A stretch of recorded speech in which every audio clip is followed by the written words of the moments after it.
Praise the lord. సర్వయుగములలో సజీవుడైన యేసయ్యకి స్తోత్రములు. యేసయ్యను ప్రేమించుచున్న వారందరికీ పునరుత్థానపు శుభములు కలుగునుగాక. ఈ దినపు యేసయ్య జీవపు మాట.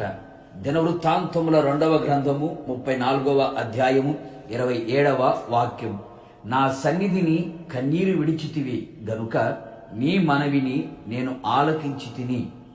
యెహోవా మందిరములో నాటబడి వర్ధిల్లుచున్న నీతిమంతులారా, మన యేసయ్య ఉన్నవాడు అనువాడునై ఉన్నాడు.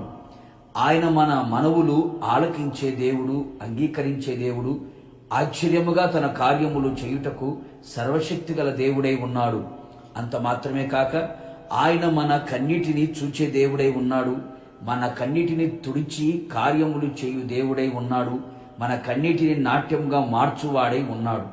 మనుషులకి మన కన్నీటి విలువ తెలియకపోవచ్చు.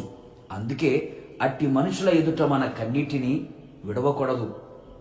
మన కన్నీటిని తన బుడ్డిలో దాచి పుస్తకంలో రాసే యేసు ఎదుట ఆయన సన్నిధిలో కన్నీటిని విడిచెదము, కన్నీటి మనవి చేసేదము. మన కన్నీరు ఆయన పాదములను తడిపి మన మనవి ఆలకించున్నట్లుగా చేయును. కన్నీటి ప్రార్థన శక్తివంతమైనది. అవును ప్రియులారా, మనమందరము ఆయన సన్నిధిని ప్రేమించి, ఆయన సన్నిధిని వెదకి, ఆయన సన్నిధిలో నిలిచి, ఆయన సన్నిధిలో కన్నీరు విడిచెదము, కన్నీటి ప్రార్థన చేసేదము.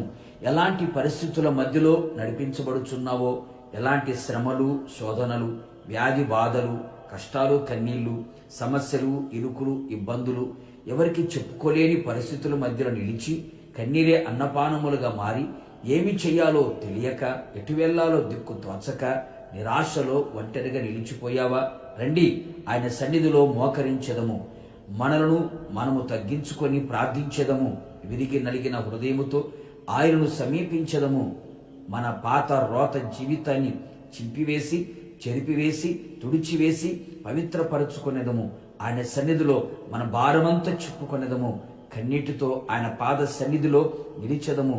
నిశ్చయముగా కరుణా కటాక్షము గల యేసునాథుడు ఆయన సన్నిధిలో మనము విడిచిన కన్నీరిని చూచి, మనము చేసిన మనవిని ఆలకించి, మన కన్నీటిని తుడిచి ఆనందమును కలుగు చేసి, మన మనవిని ఆలకించి ఆశ్చర్య కార్యములు చేసి తన నామానికి మహిమ తెచ్చుకొని ఆయన సన్నిధిలో మనలను సాక్షులుగా నిలిపి ఎత్తబడే గుంపులో మనందరినీ చేర్చునుగాక.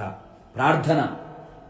నిత్యాశ్రయ దుర్గమైన నా ప్రియ పరలోకపు తండ్రి, నీ పరిశుద్ధమైన పాదములకి కోట్లాది స్తోత్రములు చెల్లిస్తున్నా. ఈ పునరుత్థానపు దినమున మీరు మాకిచ్చిన మీ జీవపు వాక్కు కొరకు, మాట కొరకు స్తోత్రం ప్రభువా. అవును తండ్రి, మేమంతా మీ సన్నిధిలో చేరి కన్నీళ్లతో మీ పాదాలను తడిపి ఉన్నాం. నిశ్చయముగా మీరు మా కన్నీటిని చూచారు. మా కన్నీటిని చూచిన మీరు మా మనవిని మీరు ఆలకించారు. నిశ్చయముగా మీరు మా ఎడల చేయబోతున్న ఆశ్చర్యమైన నూతనమైన కార్యముల కొరకు స్తోత్రం ప్రభువా. ఇంతవరకు మా కన్నీటిని వ్యర్థముగా ఉపయోగించామయ్యా. వ్యర్థమైన వాటి కొరకు కన్నీరు విడిచాం. ఇక మీదట మీ సన్నిధిలో మీ పాదాల దగ్గర కన్నీరు విడుచున్నట్లుగా కృపదయించమని కోరుతున్నాం. మమ్మల్ని మేము తగ్గించుకొని ప్రభు మీ సన్నిధిలో విరిగి నలిగిన మనస్సు కలిగిన వారమై పాపపు జీవితాన్ని విడిచిపెట్టి మీ రక్తముతో కడగబడి పరిశుద్ధులుగా మార్చబడి మీ సన్నిధిలో మనవి చేసి ప్రభువా మేము అడిగినవన్నీ మీ సన్నిధిలో పొందుకోవడానికి మీరు కృపదయించమని ప్రార్థిస్తున్నాం. నిశ్చయముగా నీ సన్నిధిలో చేయబడిన ప్రతి ప్రార్థన మీరు ఆలకించి ఓకమించిన ఘనకార్యములు మా జీవితంలో మీరు చేయబోతూ ఉన్నారు. అందును బట్టి నిండు మనసుతో కృతజ్ఞతాస్తుతులు చెల్లిస్తూ యేసు నామములో అడుగుచున్నాను తండ్రి, ఆమేన్. నిశ్చయముగా మీరును మీ కుటుంబ సభ్యులందరూ ఆయన సన్నిధిలో చేసిన కన్నీటి ప్రార్థన ఆయన ఆలకించి ఆశ్చర్యమైన, అద్భుతమైన, గొప్ప కార్యములు నా యేసు చేయునుగాక. God bless you.